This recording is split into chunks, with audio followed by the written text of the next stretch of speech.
Andan'izao fiatrehana sedra ara-pahasalamana goavana izao eto amin'ny firenena dia mitoy ihany koa ny fanampiana ara-tsosialy ho an'ny mponina tokantrano 507 no nisitraka ny ankohonana miatrika tetikasa Amatsina Rabola sy anaovana tantsorika ho an'ny ankohonana izy io miompana amin'ny fiatrehana voina na ihany koa entina ampianaran-janaka tany Morondava ity vaovao arahintsika ity.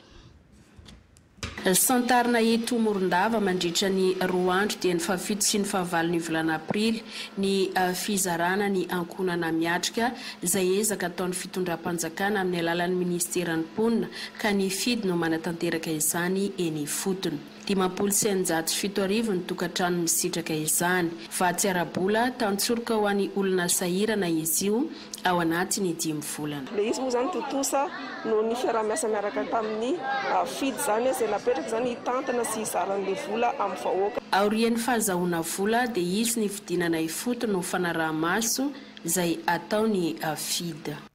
Satria anatin'ny tantsorika koa dia misy an'ilay atao hoe fampianarana amin'ny zareo fampiofanana anatanteraka tetikasa kely amin'ny alalan'ny fampitana ho an'ny zareo ny teknika famokarana mahomby ve ho an'ireo mpisitrak ireo ny nazavony an'ilay fanampiana Rabola teo amin'ny fiainany ankapobeny aloha. Samba ny vao nisy izany teto anivon'ny faritra Menabe ka nisaotra ny fitondram-panjakana ireo solitena ny mpisitraka. Mbola tsy dia nisy aloha hatramin'izay ngamba tamin'ity faritra Menabe misy antsika ity fa voasamba n'ity aloha tena fivaliana be satria itsika zao anatin'ny tena mena tena sahirana. Fanampiana mena alohanay zany mba hitako tena hoe misongadina amin'ny fiainanay le izy manampiana ny fiainanay ao anatin'ny tokantrano. Misy amin'ireo volan'ny mpisitraka no omena amin'ny alalan'ny finday, misy kosa nefa ny omena mivantana izay tsara omarina fa ny olona tena sahirana be antitra ary kilemaina no misitraka izany raha ny ato amin'ny distrikany Morondava.